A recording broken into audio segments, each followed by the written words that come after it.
بسم اللہ الرحمن الرحیم من شرور أنفسنا ومن سيئات أعمالنا من يهده الله فلا مضل له ومن يضلل فلا هادي له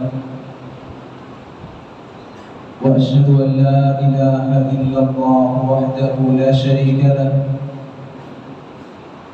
وأشهد أن محمدًا عبده ورسوله يا أيها الذين آمنوا اتقوا الله حق تقاته ولا تموتن إلا وأنتم مسلمون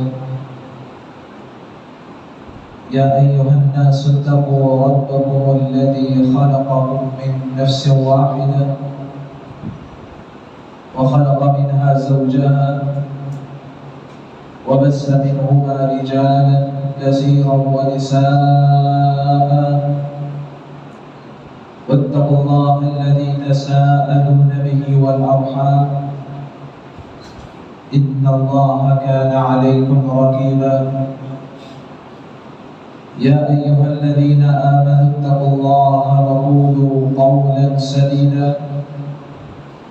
يصلح لكم أعمالكم ويغفر لكم ذنوبكم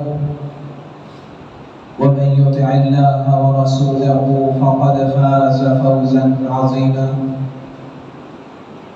اللهم صل على محمد وعلى آل محمد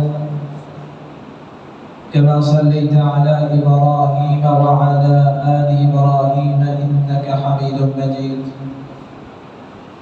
اللهم بارك على محمد وعلى آل محمد كما باركت على إبراهيم وعلى آل إبراهيم إنك حميد مجيد أما بعد فإن خير الحديث كتاب الله وخير الهدي هدي محمد صلى الله عليه وسلم وشر الأمور محدثاتها وكل محدثة بدعة وكل بدعة ضلالة وكل ضلالة في النار أعوذ بالله من الشيطان الرجيم بسم الله الرحمن الرحيم لقد من الله على المؤمنين إذ بعث فيهم رسولا من أنفسهم يتلو عليهم آياته ويزكيهم ويعلمهم الكتاب والحكمة وإن كانوا من قبل لفي ضلال مبين میرے معزز اور محترم عزیز بھائی اور بزرگوں، اللہ رب العزت جو کہ ہمارے خالق ہیں، مالک ہیں، داتا اور خالق روا ہیں، خالق و مالک نے انسان کو پیدا کیا اور اس کو حقیقی مقصد حیات سے شناسائی کے لیے اور انسانی زندگی کو اسلامی تعلیمات میں ڈالنے کے لیے انبیاء کرام کے تسلسل کو قائم کیا۔ یہ سلسلہ تسلسل آخرکار نبی آخر الزمان خاتم الانبیاء محمد رسول اللہ صلی اللہ علیہ وسلم پر ختم ہو گیا۔ آپ کی بعثت امت کے ہر فرد کے لیے خوشی اور فرحت کا باعث ہے۔ قرآن مجید میں اللہ رب العزت نے آپ کی بعثت کو انسانیت پر بطور احسان ذکر کیا ہے۔ لقد من اللہ علی المؤمنین اذ بعث فیہم رسولا من انفسہم، اللہ کا ایمان والوں پر بہت بڑا اور عظیم احسان ہے کہ اس نے کیسے ہادی رہبر کو بھیج دیا، یتلو علیہم آیات، جو سب سے پہلے لوگوں کے سامنے کتاب اللہ کی تلاوت کرتا ہے، اس کے مطابق تزکیہ نفس کرتا ہے۔ وَيُعَلِّمُهُمُ الْكِتَابَ وَالْحِكْمَةَ، پھر کتاب و حکمت کی تعلیم دیتا ہے۔ رسول کی بعثت سے پہلے لوگ واضح گمراہی میں تھے، ہدایت کی روشنی ملی ہے جو سرور کائنات صلی اللہ علیہ وسلم کی بعثت سے ملی ہے۔ قرآن مجید میں اللہ رب العزت نے آپ کی رسالت کو رحمت الہی کا پیغام کہا ہے، وَمَا أَرْسَلْنَاكَ إِلَّا رَحْمَةً لِلْعَالَمِينَ۔ ارباز بن ثانیہ رضی اللہ تعالی عنہ بیان کرتے ہیں، نبی اکرم صلی اللہ علیہ وسلم نے فرمایا، انی عند اللہ مکتوب خاتم النبیین وَإِنَّ آدَمَ لِمُنْجَدِلٌ فِي طِينَتِهِ، اللہ نے میرا خاتم النبیین ہونا اس وقت ہی لکھ دیا تھا جبکہ آدم علیہ السلام کا بھی خمیرہ تیار ہوا تھا۔ وَسَأُنَبِّئُكُم بِذَلِكَ، مسلمانوں میں تمہیں اپنی ابتدا اور آغاز کے بارے میں خبر دیتا ہوں۔ اَنَا دَعْوَةُ ابراہیم، میں ابراہیم علیہ السلام کی دعا ہوں۔ جب انہوں نے بیت اللہ کو تعمیر کیا تو اللہ سے دعا مانگی، اللہ نے ایک ایسا نبی بھیج دے جن کو کتاب اور حکمت کی تعلیم دے، گناہ کے لوریوں سے پاک کرے، تزکیہ نفس کرے۔ میں ابراہیم علیہ السلام کی دعا ہوں۔ وبشارۃ عیسیٰ علیہ السلام، میں تو عیسیٰ ابن مریم کی بشارت ہوں، خوشخبری ہوں جو انہوں نے اپنی بعثت میں بنی اسرائیل کو دی تھی۔ وَرُؤْيَا أُمِّي الَّتِي رَأَتْ، اور میری والدہ نے خواب دیکھا جب میری ولادت قریب تھی۔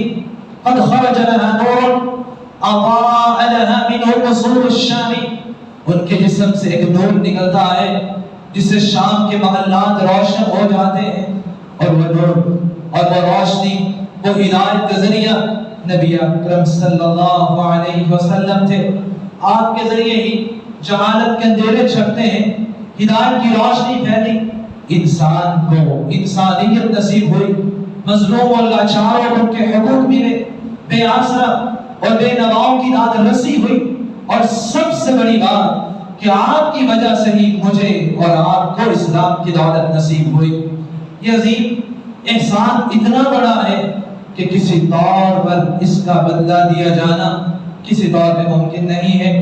آپ صلی اللہ علیہ وسلم کے ساتھ الفت، محبت و مودت کا یہ تقاضا ہے، میں اپنی زندگی کو انہی کے لیے ہوئے پیغامات میں ڈال دوں، میں وہ کرنے لگ جاؤں جس کو آپ صلی اللہ علیہ وسلم پسند کیا کرتے تھے، اور اسے اپنی زندگی سے نکال پھینکو جس کو آپ ناپسند کیا کرتے تھے بلکہ اس پر غصے کا اظہار فرماتے تھے۔ کون سے ایسے اعمال ہیں اور خصائل ہیں جن پہ نبی اکرم صلی اللہ علیہ وسلم نے غصے کا اظہار فرمایا؟ یہی میرے آج کے خطبہ جمعہ کا محور ہوگا۔ نمبر ایک بات، نماز میں تاخیر کرنا، سستی کا مظاہرہ کرنا۔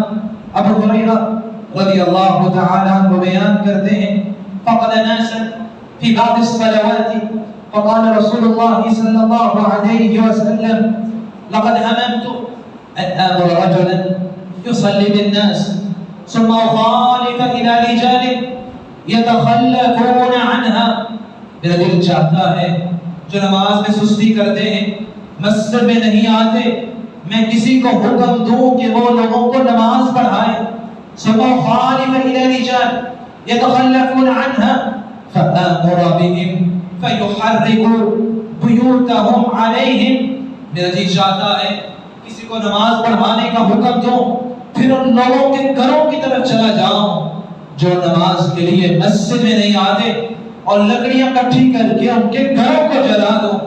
آپ صلی اللہ علیہ وسلم اس بات پہ غصے کا اظہار فرماتے جب بعض لوگوں کو آپ نے دیکھا وہ نماز کے لیے مسجد میں نہیں آتے۔ امام ابراہیم النخعی کہا کرتے تھے اور بہت بڑی بات کہہ گئے، کفى علما على النفاق ان يكون الرجل جار المسجد لا يرى فيه، کسی شخص کے اندر نفاق کو دیکھنا ہے، یہی نشانی کافی ہے وہ مسجد کے پڑوس میں رہتا ہو لیکن نماز کے لیے مسجد میں نظر نہ آتا ہو۔ نبی اکرم صلی اللہ علیہ وسلم نے اس بات پر بھی خدشے کا اظہار فرمایا، ان اخوف ما اخاف على امتی تعجیلهم الصلاة عن وقتها وتأخيرهم الصلاة عن وقتها۔ مجھے اپنی امت کے بارے میں سب سے زیادہ اس بات کا خوف اور خدشہ ہے جس کام میں میری امت ملوث ہو جائے گی وہ بروقت نماز ادا نہیں کرے گی، کبھی تاخیر سے پڑھ لے گی، کبھی جلدی نماز پڑھ لے گی۔ ان الصلاة كانت على المؤمنين كتابا موقوتا، اللہ نے نماز تو 5 وقت کی نماز مقررہ وقت پہ فرض کی ہے، لیکن میری امت نماز کے اوقات کو چھوڑنے لگ جائے گی، کبھی تاخیر سے نماز پڑھے گی، کبھی جلدی نماز پڑھ لے گی۔ آپ صلی اللہ علیہ وسلم اس بات پہ غصے کا اظہار فرماتے تھے۔ نمبر 2 بات، نماز کے اندر توجہ کا نہ ہونا۔ انس بن مالک رضی اللہ تعالی عنہ کہتے ہیں آپ صلی اللہ علیہ وسلم نے فرمایا، ما بال اقوام يرفعون ابصارهم الى السماء في صلاتهم لا ينتهين عن ذلك او لتخطفن ابصارهم۔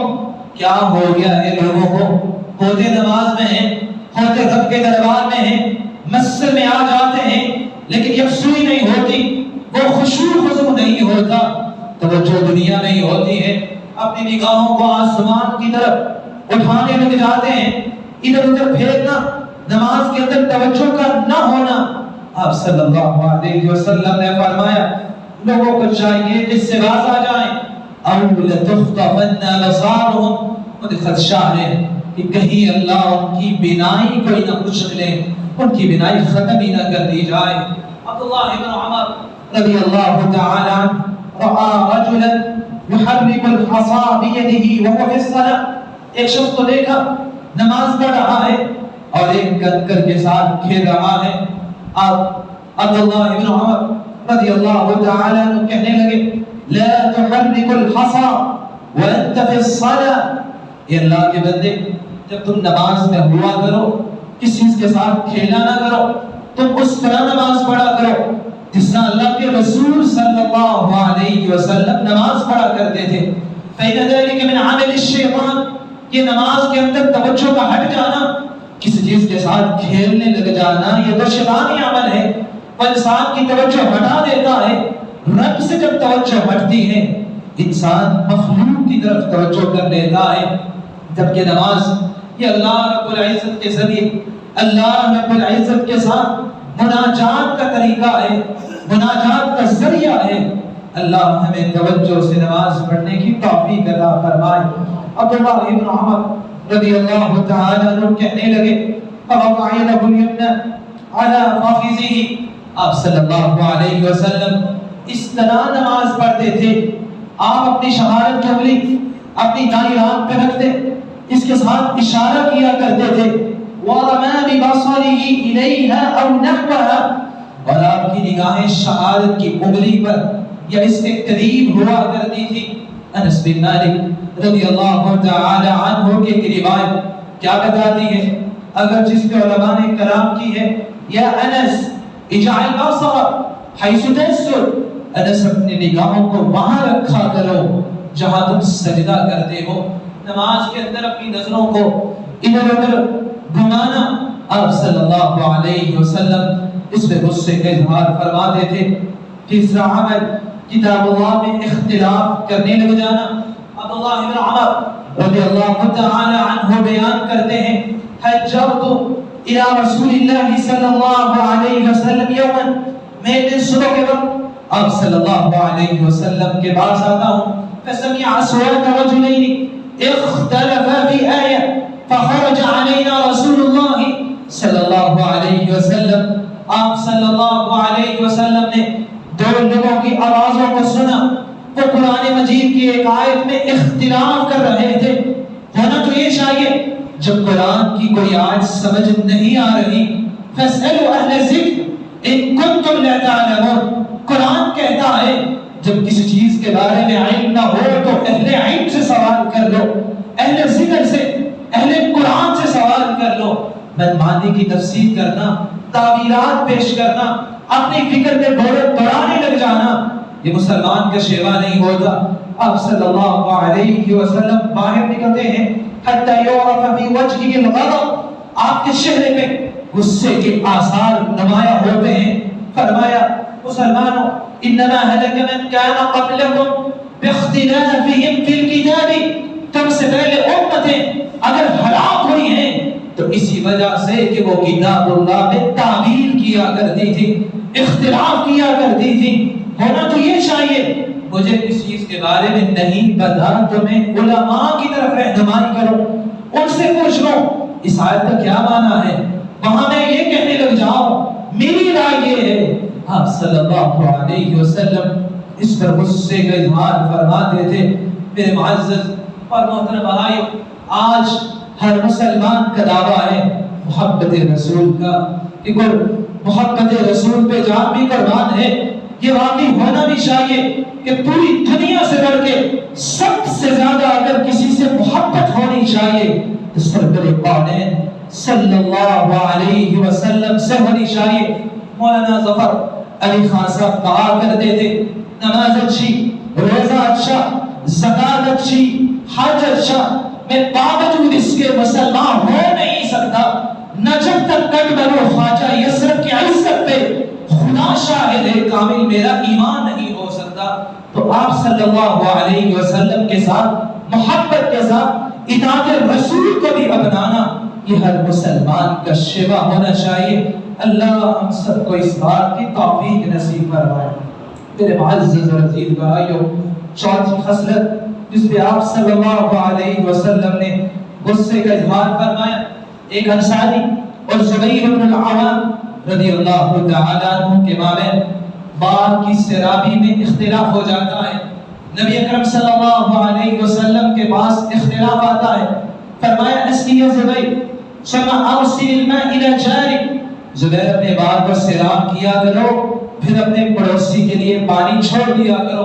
کہنے لگا ان کان ابن عمتک، اللہ کے رسول اس لیے زبیر کے حق میں فیصلہ کیا ہے کہ وہ آپ کا پھوپھی ذات ہے۔ فتلون وجه رسول اللہ، نبی اکرم صلی اللہ علیہ وسلم کا چہرہ رنگ بدل جاتا ہے، غصے میں آتے ہیں۔ پھر فرمایا زبیر پانی کو روک کے رکھا کرو جب تک وہ مندیر تک نہ پہنچ جائے۔ اور زبیر کہتے ہیں مجھے علم ہے کہ قرآن مجید کی آیت کریمہ ہمارے بارے میں نازل ہوئی تھی، فلا وربک لا یؤمنون حتی یحکموک فیما شجر بینہم، اس وقت تک تم ایمان والے ہو ہی نہیں سکتے جب تک اپنے جھگڑوں کے فیصلے نبی اکرم صلی اللہ علیہ وسلم کے فیصلے کے مطابق کروانے نہ لگ جاؤ۔ میرے معزز اور عزیز بھائیو، آپ صلی اللہ علیہ وسلم دنیا سے جا چکے ہیں، لیکن آپ کے فیصلے احادیث کی روشنی میں آج بھی زندہ و جاوید ہیں۔ مسلمان کی ذمہ داری ہے جب میرے سامنے حدیث آ جائے پوری دنیا ایک طرف، آپ صلی اللہ علیہ وسلم کی بات سراخوں پہ ہونی چاہیے، انہی کے مطابق، انہی کے ارشادات اور احادیث کے مطابق میری زندگی کی نوک پلک سیدھی ہونی چاہیے۔ اللہ ہم سب کو اس بات کی توفیق نصیب فرمائے۔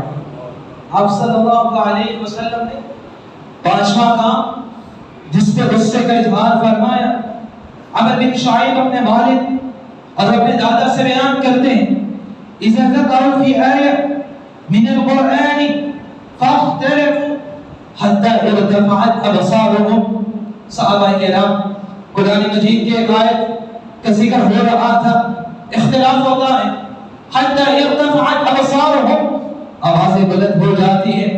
آپ صلی اللہ علیہ وسلم اپنے گھر سے باہر تشریف لاتے ہیں، فرمایا مہلا یا قوم بهذا اهلكت الامم من قبلكم باختلافهم على انبیائهم، مسلمانوں رک جاؤ، یہی وہ اختلاف ہے جس سے پہلے امتیں ہلاکت کے گڑھے کی طرف چلی گئیں۔ کسی کے مابین اختلاف ہو جائے، آواز کا بلند ہو جانا، اختلاف کو ہوا دینا، آپ صلی اللہ علیہ وسلم اس بات پہ غصے کا اظہار فرماتے تھے۔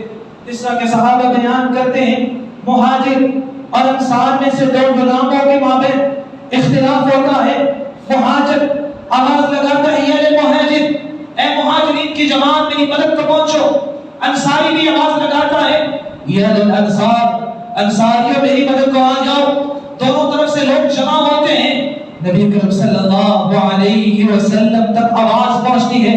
فرمایا ما هذا دعوة اہل الجاہلیہ، یہ جاہلیت کی آوازیں اسلام میں کب سے بلند ہونے لگی؟ آج سوچنے کی بات ہے. ہم جب بھی اختلاف ہو جاتا ہے، کسی کے مابین لڑائی ہو جاتی ہے، نہیں پتا ہوتا حق کس کے ساتھ ہے. نہیں، مجھے اپنی برادری کے ساتھ کھڑا ہونا ہے. یہ مسلمان کا طرز عمل نہیں ہے. مجھے حق کا ساتھ دینا چاہیے، چاہے خاندان کے مقابلے میں کھڑا ہونا چاہیے. آج کہیں اختلاف ہو جائے، جھگڑا ہو جائے، ہمارا رویہ کیا ہوتا ہے؟ کتنے ایسے لوگ ہیں جو تماشائی بن کے کھڑے ہو جاتے ہیں. دیکھو لڑائی کا نتیجہ کیا نکلتا ہے. کوئی نہیں یہ سوچے گا کہ صلح صفائی کی طرف آنا چاہیے، یہاں آوازیں بلند نہ ہو. آپ صلی اللہ علیہ وسلم اس بات پہ غصے کا اظہار فرماتے اور فرمایا وَلْيَنْصُرِ الرَّجُلُ أَخَاهُ ظَالِمًا أَوْ مَظْلُومًا. انسان کو چاہیے اپنے بھائی کی مدد کرے، خواہ وہ ظالم ہو یا مظلوم ہو. ظالم کی کس طرح مدد ہوگی؟ ان كان ظالما فلينهه فلينصره نصرا. اگر وہ ظالم ہے اس کو ظلم سے روکنا چاہیے، یہ اس کی مدد ہے. وَإِن كَانَ مَظْلُومًا فَلْيَنصُرْهُ. اگر وہ مظلوم ہے تو اس کی مدد کو آنا چاہیے.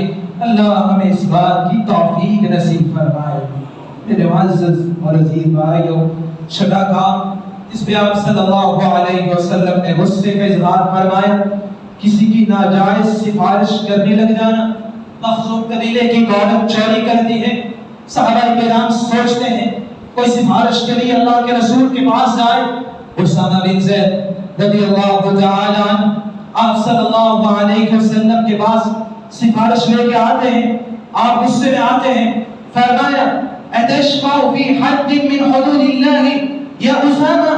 اسامہ اللہ کی حد کے بارے میں تم سفارش لے کے آئے ہو. فقام فاختتب. آپ صلی اللہ علیہ وسلم کھڑے ہو جاتے ہیں، خطبہ دیتے ہیں. پھر فرمایا مسلمانوں انما اهلك الذين قبلكم انهم كانوا اذا سرق فيهم الشريف تركوا.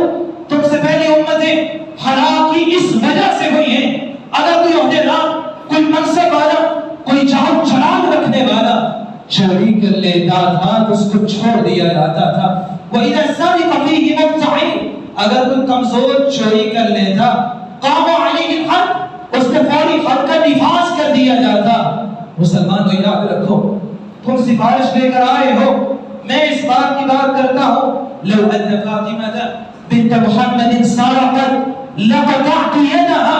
اگر میری بیٹی فاطمہ بھی چوری کرتی تو میں اس کا بھی ہاتھ کاٹ دیتا. یہ عدل مصطفیٰ ہے. کسی کی ناجائز سفارش کرنا، قرآن مجید اس بات کو بیان کرتا ہے میں یشفع شفاعۃ حسنۃ یکن لہ نصیب منها. کسی کی اچھی سفارش کرنا کہ اس کو ضرور داخلہ ملنا چاہیے، یا ایک کا بیاسا ہے، یہ واقعی اس بات کا اہم ہے، اسے منصب اور عہدہ ملنا چاہیے، جائز سفارش کرنی چاہیے. آپ صلی اللہ علیہ وسلم نے فرمایا اشفعوا فلتؤجروا. تم سفارش کیا کرو، تم اجر سے نوازے جاؤ گے. لیکن اس کے مقابلے میں ومن یشفع شفاعۃ سیئۃ یکن لہ کفل منها. جو کسی کی ناجائز سفارش کرتا ہے، بری سفارش کرتا ہے، ظلم و زیادتی، حق تلفی، مال کو ہڑپ کرنے کی سفارش کرنا، کسی کے لیے ایسے عہدے کی سفارش کرنا جس کا وہ اہل نہیں ہے اور اس عہدے کا غلط استعمال کرتا ہے، سفارش کرنے والا بھی گناہ میں برابر کا شریک ہوتا ہے. آپ صلی اللہ علیہ وسلم اس بات پہ غصے کا اظہار فرماتے کہ کسی کی ناجائز سفارش کی جائے. میرے معزز اور عزیز بھائیو، ساتویں بات جس پہ آپ صلی اللہ علیہ وسلم نے غصے کا اظہار فرمایا، مجھے ان کاموں کو اپنی زندگی سے نکالنا چاہیے. محبت رسول کا دعویٰ ہے تو پھر اطاعت رسول کو بھی اپنانا چاہیے. اسامہ بن زید بن حارثہ کہتے ہیں آپ صلی اللہ علیہ وسلم نے ہمیں ایک سریے کی طرف روانہ کیا. ہم دشمن کے علاقے میں پہنچتے ہیں. ایک شخص مجھے نظر آتا ہے، میں تلوار اٹھاتا ہوں اس کو قتل کرنے کے لیے، اور وہ لا الہ الا اللہ پڑھ لیتا ہے، میں پھر بھی قتل کر دیتا ہوں۔ فلما قدمنا بلغ ذلك النبي صلی اللہ علیہ وسلم، جب ہم آپ صلی اللہ علیہ وسلم کے پاس آتے ہیں، آپ نے فرمایا اسامہ اقتلته بعدما قال لا الہ الا اللہ، اسامہ تم نے پھر بھی قتل کر دیا، اس نے تو لا الہ الا اللہ پڑھ لیا تھا۔ اسامہ کہنے لگے انما قالها خوفا من السلاح، اللہ کے رسول اس نے میری تلوار سے ڈر، تلوار کے ڈر سے پڑھا تھا۔ آپ صلی اللہ علیہ وسلم نے پھر فرمایا اقتلته بعدما قال لا الہ الا اللہ، اسامہ تم نے قتل کر دیا، اس نے تو لا الہ الا اللہ پڑھ لیا تھا۔ پھر فرمایا افلا شقاقت عن قلبی کیف تسمع بلا الہ الا اللہ اذا جاءت یوم القیامہ، اسامہ تم نے اس کا دل چاک کر کے کیوں نہ دیکھ لیا کہ اس نے دل سے پڑھا ہے کہ زبان سے پڑھا ہے؟ کیا حال ہوگا تمہارا قیامت کے دن جب وہ اپنی گردن لے کے اللہ کے دربار میں آئے گا اور وہ کہہ رہا ہوگا لا الہ الا اللہ۔ آج ہمیں سوچنے کی ضرورت ہے، کسی کی نیت کے بارے میں، کسی کے ارادے کے بارے میں بات کرنا یہ مسلمان کا شیوا نہیں ہوتا۔ اس لیے آپ صلی اللہ علیہ وسلم نے فرمایا انی لم امر عن انقل قلوب الناس ولا اشق بطونهم، اور اس بات کا قدر حکم نہیں دیا گیا کہ میں لوگوں کے دلوں کو چاک کر کے دیکھوں کہ ان میں کتنا اخلاص ہے، میں لوگوں کے پیٹ چاک کروں کہ دیکھوں کہ انہوں نے حلال کھایا ہے کہ حرام کھایا ہے۔ اپنی مجالس کو چیک کیجیے، اپنی بیٹھک کو دیکھیے، دوست یاروں کے ساتھ ہماری بات کیا ہوتی ہے؟ کبھی کسی کی نیت کے بارے میں بات ہو رہی ہوتی ہے، فلاں کے بارے میں میری یہ رائے ہے، فلاں کے بارے میں میرا یہ خیال ہے، یہ رائے کی قیمت بنتی ہے اور یہی انسان کے لیے جہنم میں جانے کا سبب بن جاتی ہے۔ اپنی مجالس کو ذکر الہی سے پر کیجیے، اللہ کے رسول صلی اللہ علیہ وسلم کی سنتیں بیان کریے۔ لوگوں کی غیبتیں کرنا، لوگوں کی عزتوں کے ساتھ کھلواڑ کرنا، کسی کی پگڑی کو اچھالنا، کسی کی نیت اور ارادے میں بات کرنا، آپ صلی اللہ علیہ وسلم اس پہ غصے کا اظہار فرماتے تھے۔ اللہ ہم سب کو اس سے محفوظ فرمائے۔ آٹھویں بات جس پہ آپ صلی اللہ علیہ وسلم غصے کا اظہار فرماتے، عائشہ رضی اللہ تعالی عنہ بیان کرتی ہیں نبی اکرم صلی اللہ علیہ وسلم اذا امرهم بما يريهم، آپ صحابہ کو اس بات کا حکم دے دیں جس کو کرنے کی صحابہ میں طاقت ہوتی تھی۔ ایک دن کیا ہوتا ہے، صحابہ سوال کرتے ہیں لسنا کہیئتک یا رسول اللہ، اللہ کے رسول ہم آپ کی طرح نہیں ہیں، اللہ نے تو آپ کی کمی کوتاہی ہر طرح کی معاف کر دی ہے، ہمارے تو گناہ بڑے ہیں، ہمیں تو زیادہ نیکی کرنی چاہیے۔ فتلون وجه رسول اللہ، اللہ کے رسول صلی اللہ علیہ وسلم غصے میں آتے ہیں اور فرمایا انی اتقاکم واعلمکم باللہ انا، صحابہ میں اللہ سے سب سے زیادہ ڈرنے والا ہوں اور اللہ کے بارے میں سب سے زیادہ جاننے والا ہوں۔ ایسا نہیں ہو سکتا کہ امتی کہے میں زیادہ نیکی کر لیتا ہوں، میں 5 کی بجائے 6 سے 7 نمازیں پڑھ لیتا ہوں اور میں اللہ کے قریب زیادہ ہو جاؤں گا، میں زیادہ متقی اور پرہیزگار ہو جاؤں گا۔ یہیں سے بدعت کا دروازہ کھلتا ہے جب انسان کے ذہن میں یہ خناس پیدا ہوتا ہے کہ نہیں یہ تیسری عید بھی منانی نہیں چاہیے۔ آپ صلی اللہ علیہ وسلم نے فرمایا لقد ترکت علی ملۃ البیضاء لیلها کنہارها لا یزیغ عنها الا ہالک، مسلمانوں میں جو روشن ملت اور شریعت میں تمہیں چھوڑ کے جا رہا ہوں، یاد رکھنا جس کی راتیں بھی دن کی طرح روشن ہیں، لا یزیغ عنها الا ہالک، اس سے جو تجاوز کرے گا میری شریعت سے نفاذ سے جو چھوڑ کر کسی اور ملت اور طریقے کو بنائے گا وہ اپنے آپ کو ہلاکت کے گڑھے کی طرف لے جائے گا۔ اللہ ہم سب کو اس بات کی توفیق نصیب فرمائے۔ میرے معزز اور عزیز بھائیو، ایک بات سمجھنے والی ہے، کوئی لڑائی جھگڑا نہیں ہے، کسی کے ساتھ کوئی بھی دشمنی نہیں ہے، پیار سے بات سمجھنے والی ہے. جو صحابہ کرام کا آپ صلی اللہ علیہ وسلم کے ساتھ پیار، محبت اور الفت اور عقیدت تھی کہ آج کے مسلمان کی ہو سکتی ہے. ابو بکر رضی اللہ تعالی عنہ کی زندگی میں 2 سال یہ دن آیا تھا. عمر رضی اللہ تعالی عنہ کی خلافت میں یہ 10 مرتبہ دن آتا ہے. عثمان رضی اللہ تعالی عنہ کی خلافت میں 12 مرتبہ آتا ہے. علی رضی اللہ تعالی عنہ کی خلافت میں 4 مرتبہ آتا ہے. فاطمہ الزہرا سب سے پیاری اور چہیتی بیٹی کی زندگی میں بھی یہ دن آتا ہے. اور خود سرور کونین صلی اللہ علیہ وسلم کی نبوت والی زندگی 23 سال میں 23 مرتبہ یہ دن آتا ہے. آپ صلی اللہ علیہ وسلم نے دن نہیں منایا. پھر آج کا مسلمان یہ کہنے لگ جائے اگر میں یہ خوشی مناتا ہوں تو کیا اس پہ مجھے عذاب ہوگا. سعید بن المسیب رحمت اللہ علیہ کی بات کو سمجھیے گا. ایک شخص کو دیکھتے ہیں فجر کی نماز کے بعد وہ رکعتیں پڑھ رہا ہے. کہا تم گناہ کر رہے ہو، بدعت کر رہے ہو. اس نے کہا سعید کیا مجھے اللہ نماز پڑھنے کی وجہ سے عذاب دے گا؟ کہا ہاں تمہیں اللہ اس لیے عذاب دیں گے تم نے سنت کو چھوڑ دیا ہے. آپ صلی اللہ علیہ وسلم نے جب ایسا نہیں کیا تو مجھے بھی ایسا نہیں کرنا چاہیے. امام مالک رحمت اللہ علیہ کہا کرتے تھے من ابتدع فی الاسلام حسنہ من ابتدع فی الاسلام بدعہ یراها حسنہ. جو اسلام کے اندر کسی بدعت کو ایجاد کرتا ہے نبی یہی نیکی کا کام ہے، کون سا گناہ کا کام ہے، یہی تو بدعت ہے، اس کو اچھا سمجھتا ہے. فقد زعم ان محمدا قد خان الرسالہ. نعوذ باللہ وہ کہنا چاہ رہا ہے کہ اللہ کے رسول نے اپنی رسالت میں خیانت کی ہے، حق ادا نہیں کیا. یہ دین تھا آپ نے بتایا، یہ تیسری عید تھی آپ صلی اللہ علیہ وسلم نے امت سے چھپا نہیں بتائی نہیں ہے. گویا کو یہ کہنا چاہ رہا ہوتا ہے جبکہ قرآن نے واضح اعلان کر دیا الیوم اکملت لکم دینکم. اللہ نے دین اسلام کو مکمل کر دیا ہے. اس سے نہ کسی چیز کو نکالا جا سکتا ہے نہ کسی چیز کو داخل کیا جا سکتا ہے. فلم یکن یومئذ دینا فلا یکون اليوم دینا. مسلمانوں یاد رکھنا جو آپ صلی اللہ علیہ وسلم کی حیات طیبہ میں دین نہیں تھا آج وہ دین نہیں بن سکتا. اللہ ہم سب کو بدعت سے محفوظ فرمائے. میرے معزز اور عزیز بھائی آخری بات کے ساتھ اپنی بات کو ختم کروں گا. آپ صلی اللہ علیہ وسلم اس بات میں بھی غصے کا اظہار فرماتے.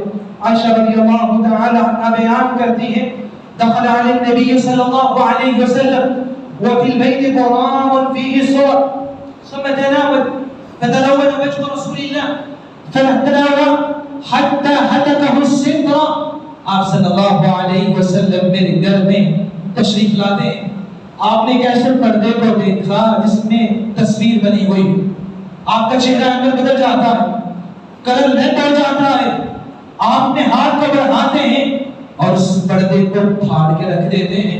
پھر آپ صلی اللہ علیہ وسلم نے فرمایا اذا من اشد الناس عذابا يوم القيامه الذين يصبرون على هذه الصور. مسلمانوں قیامت کے سب سے سخت عذاب ہوگا تو انہی لوگوں کو ہوگا جو پینٹنگ کرتے ہوئے یہ تصویر بناتے ہیں اور گھروں میں لٹکا لیتے ہیں. آج اپنے گھروں کا جائزہ لیجیے. کتنے گھروں میں ڈیکوریشن کے طور پر فریم کے اندر پکچر لگا کے تصویر دیوار کے ساتھ چسپا کی ہوتی ہے. کسی کے ساتھ عقیدت ہوتی ہے، کسی کے ساتھ محبت ہوتی ہے، کسی کی یاد کے لیے اپنے وڈیروں کی تصویریں لگائی ہوتی ہیں. آپ صلی اللہ علیہ وسلم نے اس پہ غصے کا اظہار فرمایا اور اس کی وعید میں بیان کی لا تدخل الملائکۃ فی بیت فیہ قلب ولا صور. جس گھر کے اندر کتا یا اس گھر میں تصویر ہوتی ہے اللہ کی رحمت کے فرشتے اس گھر میں نہیں آتے. آج لوگ سوال کرتے ہیں جس کمرے میں تصویر لٹکی ہو نماز ہو جاتی ہے. آپ صلی اللہ علیہ وسلم نے یہاں تک فرمایا اس گھر میں تو فرشتے نہیں رحمت کے آتے جہاں تصویر ہوتی ہے. سوچنے کی بات ہے اگر کوئی دنیا سے جانے والا ہے تو اس کے گھر میں تصویر لٹکی ہوئی ہے تو کون سے فرشتے آئیں؟ رحمت کے فرشتوں کا تو آنے کا راستہ بند ہے. اپنے گھروں کو محفوظ کیجیے، رحمتوں کے فرشتوں کو نہ روکیے. اللہ کی رحمت کی برکت تب برستی ہے جب انسان کی زندگی سنت رسول سے منور ہوتی ہے. اللہ ہم سب کو اس بات کی توفیق نصیب فرمائے. وآخر دعوانا ان الحمد للہ رب العالمین.